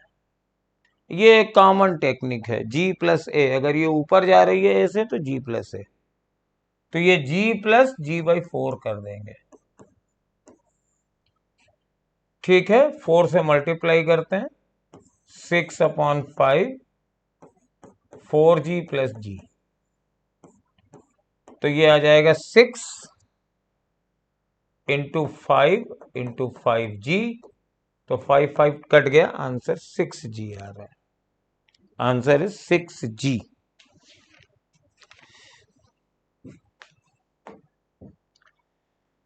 An elastic collision of billiard ball during the short time collision of balls, total kinetic energy is conserved, total kinetic energy is not conserved, and कुल संवेग, कुल total momentum not conserved, none of these। तो when they are in contact लिखा है, तो elastic collision में initial और final बराबर होती है, लेकिन ड्यूरिंग द कोलिजन जब वो कांटेक्ट में है तो काइनेटिक एनर्जी डिफॉर्मेशन एनर्जी में बदलती है, ये कंजर्व नहीं रहती है। ये इसका एक खास पॉइंट है। ये बड़ा लंबा चौड़ा क्वेश्चन है, और सबसे बड़ी चीज क्या है, ये एग्जाम्पलर बेस्ड है। यहाँ भी फ्रिक्शन है, यहाँ भी फ्रिक्शन है, तो इसको मैं शॉर्टकट से करता हूँ। देखो, जैसे तुमने फ्रिक्शन इसको लगाया है ना, तो ये ग्राउंड इसको चलने ही नहीं देगी, और जब तक ये ग्राउंड पे नहीं चलेगा ये फ्रिक्शन आएगा ही नहीं। तो एफ यहाँ पे मैक्सिमम फ्रिक्शन कितना है, 0.2 इंटू 6 इंटू 10, तो ये आ जाएगा 12 न्यूटन।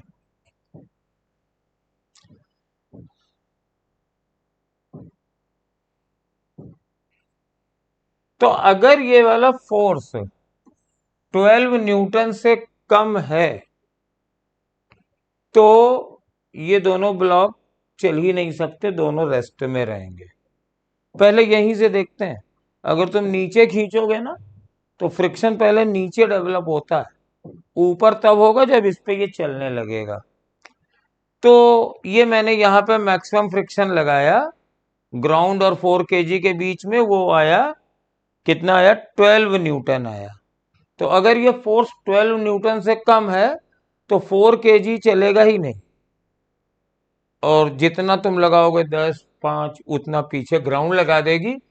इस दोनों के बीच में कोई फ्रिक्शन नहीं, क्योंकि जब इसको ग्राउंड ही नहीं चलने दे रही है तो ये क्यों चलेगा, तो फ्रिक्शन क्यों आएगा। तो acceleration of both blocks will be 0।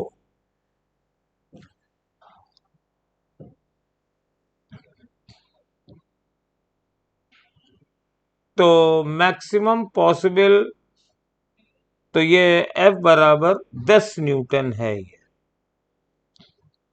तो अगर F बराबर 10 न्यूटन है तो वो 12 से कम है, तो यानी दोनों ब्लॉक का एक्सेलरेशन 0 होगा, यानी 2 वाला जाएगा A के साथ। तो 2 वाला A के साथ सिर्फ एक ही में जा रहा है, और इसी से मेरा ये आंसर निकल आया। लेकिन इसका मतलब ये नहीं है कि हम लोग बाकी नहीं करेंगे, आगे भी देखेंगे। यहां पर अब जैसे ये पूछा गया है, maximum possible common acceleration of the blocks, ये बड़ा परेशान करता है लोगों को। देखो, मैक्सिमम कॉमन एक्सेलरेशन का मतलब है दोनों के एक्सेलरेशन सेम हो। तो ये जो मेरे पास ब्लॉक है, ये इसका तो एक्सेलरेशन की कोई सीमा नहीं है, ये फोर्स जितना ज्यादा लगा दोगे ये एक्सेलरेशन उतना ही ज्यादा हो जाएगा। इसको कौन चला रहा है, फ्रिक्शन। तो इसका मैक्सिमम एक्सेलरेशन कितना हो सकता है, यहां पे मैक्सिमम फ्रिक्शन कितना होगा, 0.2 इंटू 2 इंटू 10, तो ये मेरे पास 4 न्यूटन का मैक्सिमम फ्रिक्शन हो सकता है, और इसका मैक्सिमम एक्सेलरेशन मेरे पास 2 हो सकता है। तो अगर हम पूछें कि इन दोनों ब्लॉक का मैक्सिमम कॉमन एक्सेलरेशन कितना है, तो वो 2 है। तो ये maximum possible common acceleration 3b में दिया हुआ है, तो देखो ये 3b भी मिल रहा है। अब जब इसका दोनों का कॉमन ये 2 है, तो ये फोर्स कितना होगा, तो निकाल सकते हो ये फोर्स कितना होगा। एक्सेलरेशन इसका भी 2 है, इस पे फ्रिक्शन कितना लग रहा है। अब याद रखना, ये चल रहा है तो काइनेटिक वाला लगेगा, यहां काइनेटिक वाला लगेगा। तो 0.1 इंटू 6g, ये फ्रिक्शन हो गया, F माइनस, और यहां वाला वही मैक्सिमम पॉसिबल फ्रिक्शन, ये 4 न्यूटन बराबर 4 इंटू 2, तो मेरे पास ये आ जाएगा,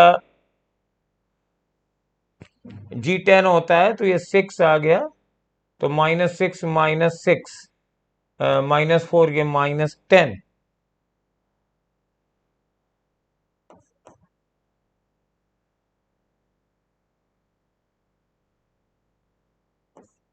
उधर 10, और ये +8।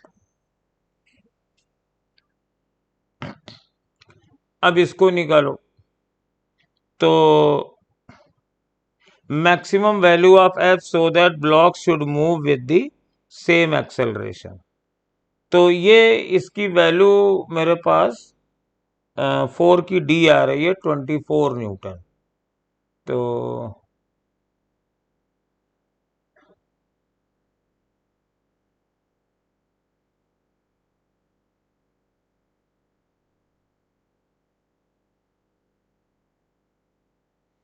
यहाँ पे बेस्ट आंसर चूज करेंगे।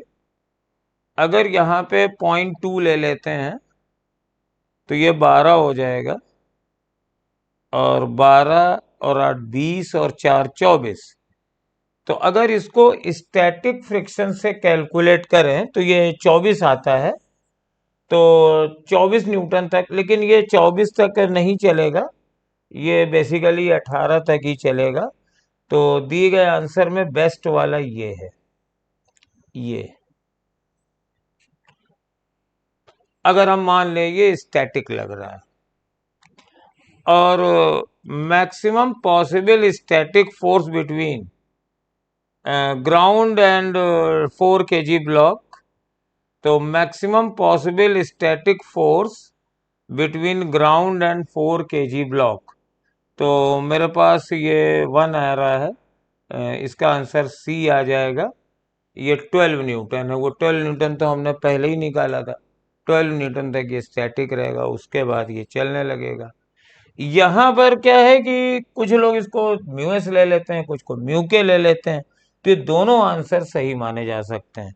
अगर आप ये मानो ये दोनों कॉमन से चल रहे हैं तो यहाँ तो स्टैटिक ही लगेगा दोनों रेस्ट में।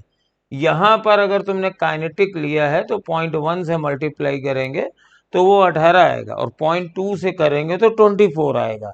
तो कहीं कहीं दोनों चल जाते हैं, तो आप इसमें 24 वाला आंसर मान के इसको दे दीजिए। ये इसकी कहानी है। चलिए नेक्स्ट क्लोज में चलते हैं।